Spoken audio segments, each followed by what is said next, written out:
You testified earlier about the attempted carjacking of Mr. Bryan's vehicle. I'm going to object to the characterization of attempted carjacking. What do you call in law enforcement parlance where someone attempts to take the motor vehicle of another person while they're still in the vehicle? What do we call that in law enforcement? What are you talking about?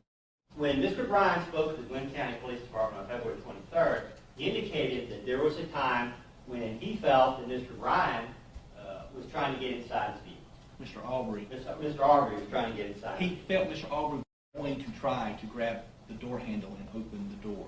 Yes, sir. But his statement was that Mr. Arbery never actually grabbed the door handle in order to open the door, but he felt like Mr. Arbery was going to make that attempt. So he sped up his vehicle. When he talked to the Glenn County Police Department on February 23rd, his testimony then and subsequently was that he felt he made a terrible mistake because Mr. Arbery turned back towards him and he felt Mr. Arbery was going to get in his vehicle. I know he testified that he felt that Mr. Arbery was going to get in his vehicle, but I also know that he also continued to pursue Mr. Arbery after that event. Do you have some evidentiary basis for the suggestion today that Mr. Bryan's vehicle was moving forwards rather than in reverse when Mr. Arbery made contact with the vehicle? No, sir. All I have is Mr. Bryan's statement that he sped up the vehicle.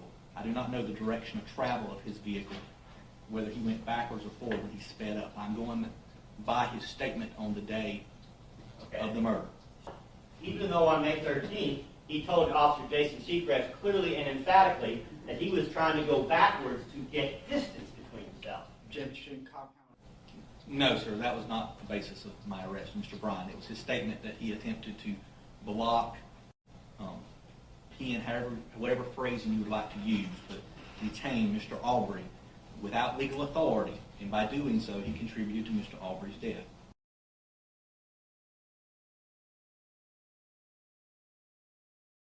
And on February 23rd, when the Glenn County Police Department interviewed him, and on March 13th, when the GBI interviewed him, he indicated on both occasions that Mr.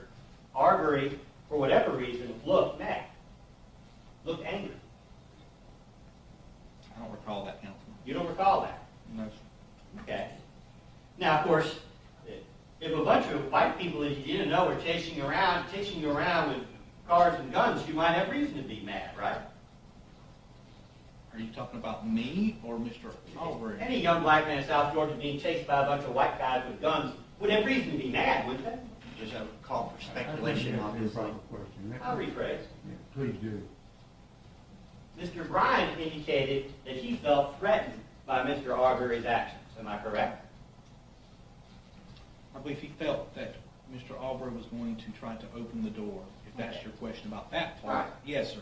Now, But then again, he also then continued to pursue Mr. Arbery, and we're basing it on Mr. Bryan's statement to that effect. And do you dispute that a reasonable man sitting in Mr. Bryan's shoes at that moment in time would have probable cause to believe that his motor vehicle was about to be stolen? Is there any question in your mind that Mr. Bryan was himself personally authorized under Georgia law to effectuate a citizen's arrest for carjacking and for attempted theft of a motor vehicle and attempted assault and battery after the incident with Mr. Arbery on the side of the road? Objection twofold. One, Is there some reason we just don't play the interview? No, sit down.